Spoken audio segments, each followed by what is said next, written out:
Pessoal, tudo bem? Sou o professor Alex Oliveira de inglês. Vim aqui com uma satisfação para dar algumas orientações para vocês sobre a prova de língua inglesa do Enem. A gente vai tratar sobre principalmente dois aspectos. Primeiro, o formato da prova, o perfil da prova e também algumas orientações sobre estratégia de leitura e compreensão de texto e como você pode sair para ter um bom desempenho na prova de inglês. Falando rapidamente sobre o perfil da prova, desde quando o Enem colocou a prova de língua inglesa e língua espanhola também no Enem, enfim, você tem 5 questões. Essas 5 questões, todas são ligadas à compreensão de texto. Aí você vai perguntar, bom, professor Alexandre, eu não preciso então estudar gramática, não preciso aprender gramática, não preciso saber gramática de inglês. Não, a questão é que a gramática vai ajudar você a compreender as ideias do texto melhor. É óbvio, a gramática é uma parte da língua, mas essencialmente as questões são ligadas à parte de compreensão de texto. Dito isso, o que nós vamos ter? 5 questões. Nessas 5 questões de inglês, vocês vão ter 5 alternativas em cada, todas em português. O enunciado é em português e as alternativas também em português. Bom, o que o avaliador quer de vocês? Ele quer que você compreenda a ideia principal do texto. E isso realmente a gente pode entender que não é uma coisa muito desafiadora para vocês. Então, para chegar a essa compreensão principal do texto e algumas informações específicas, a gente vai tratar de um aspecto de estratégias de leituras. Então a gente vai ver aqui algumas estratégias de leitura. Primeiro, o que nós chamamos de skimming. O que é o skimming? Skimming é a estratégia que você utiliza para rapidamente olhar e detectar o assunto principal do texto. E aí vale você fazer o quê? 2 coisas. Primeiro, observar o título do texto, tá? E observar também o início do texto, porque no início do texto é onde você geralmente tem a tese, que é o que você vai extrair da ideia principal do texto. Então, primeiro você faz esse skimming, né? E aí, feito esse skimming, você vai para a leitura do enunciado da questão. Feita a leitura do enunciado da questão, aí você já vai ter um direcionamento do que precisa de fato entender desse texto. E aí sim você pode ir para o detalhamento de algumas informações específicas, que nós vamos chamar de scanning. Então o que é o scanning? Você já viu aquela palavra scanner ou scanner, né? O que o scanner faz? O que o scanner faz? Ele escaneia, ele detalha todo o corpo do texto, né? Você tem uma leitura de tudo que está no texto. Então você aí vai começar a observar algumas informações específicas do texto para ter uma profundidade na compreensão. E aí é importante observar as palavras cognatas, the cognate words. Bom, vamos entender o que é palavra cognata. Acho que todo mundo aqui sabe, mas vale a pena comentar. As palavras cognatas, elas são palavras que têm uma similaridade entre a língua inglesa e a língua portuguesa. Como está o exemplo, a palavra computer, né? Então, computer, quando você vê a palavra escrita, computer, ela lembra em português a palavra computador. Por que isso acontece em inglês? Bom, aí vale a pena a gente mencionar rapidamente uma questão histórica, né, da origem da língua inglesa. Se você perguntar, qual é a origem da língua inglesa, professor? A origem da língua inglesa era germânica, certo? Então, lá no passado, na criação da língua inglesa, ela se parecia muito mais com o alemão.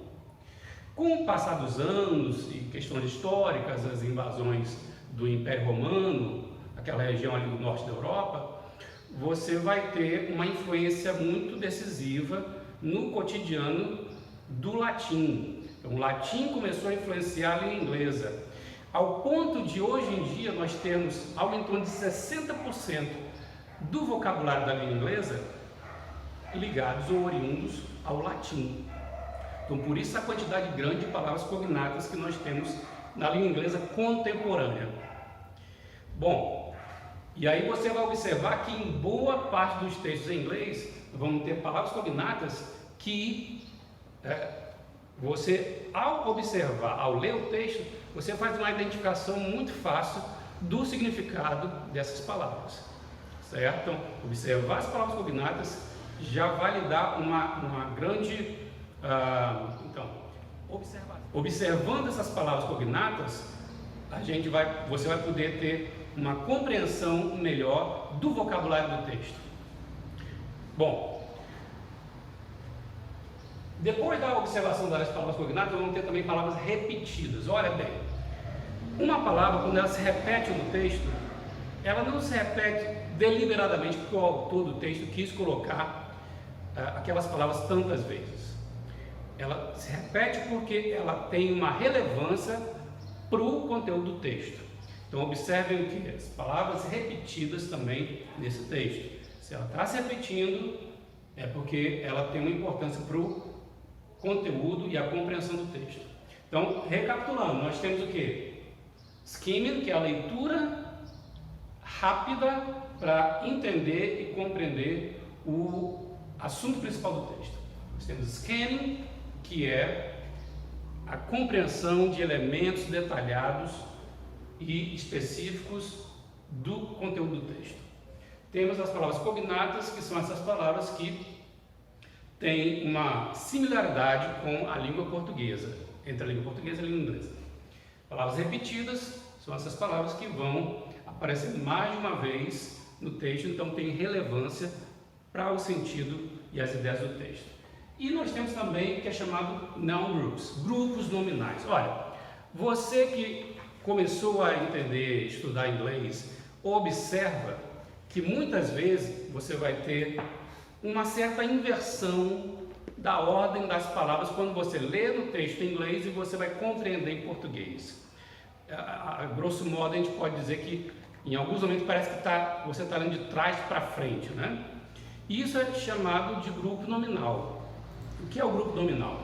É um grupo de pelo menos um par de palavras composto por um núcleo, que é sempre um substantivo, e também um ou mais modificadores, que aí podem ser adjetivos ou até substantivos, advérbios e outros elementos gramaticais. Então, vamos pegar, por exemplo, exemplos de nomes de séries famosas. Vamos pegar aqui, por exemplo, The Big Bang Theory. The Big Bang Theory, se você vai compreender e pensar em português traduzindo, você vai ter o quê? The Big Bang Theory. Então, é a teoria do Big Bang. Então, você vê que é uma inversão na hora de ler esse grupo nominal em português. Vou pegar outra série muito famosa, American Horror Story. Então, se você pega American Horror Story e vai ler esse grupo nominal em português, vai ficar o quê? História de terror americana. Não é isso? Então você vê que é uma inversão e isso acontece sistematicamente quando há essa conjunção de palavras que é chamado grupo nominal. Então isso é preciso treino para você se acostumar, se adaptar, porque é uma característica da língua inglesa. Vir primeiro os adjetivos ou os modificadores e por fim o núcleo, que é o substantivo, certo? Então, sem aprofundar, sem estruturar muito isso, vale a pena você pegar alguns sites que tratam sobre esse assunto, certo?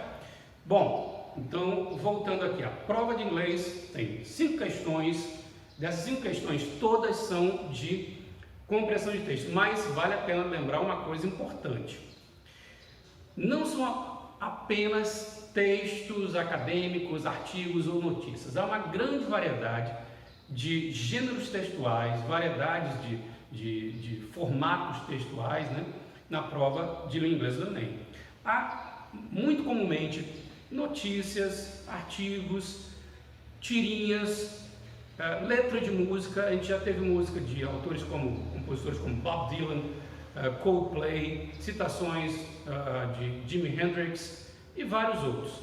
Então, é importante você observar e praticar em diferentes gêneros textuais. Às vezes vai aparecer também uma campanha publicitária, análise de um gráfico. Então é importante você também ter variedade na sua estruturação do estudo da língua inglesa durante esse período, certo? Muito importante também, obviamente, você exercitar com as próprias provas que vêm aparecendo desde 2000 até atualmente. Então, exercitar, você vai se habituar ao modelo da prova, né?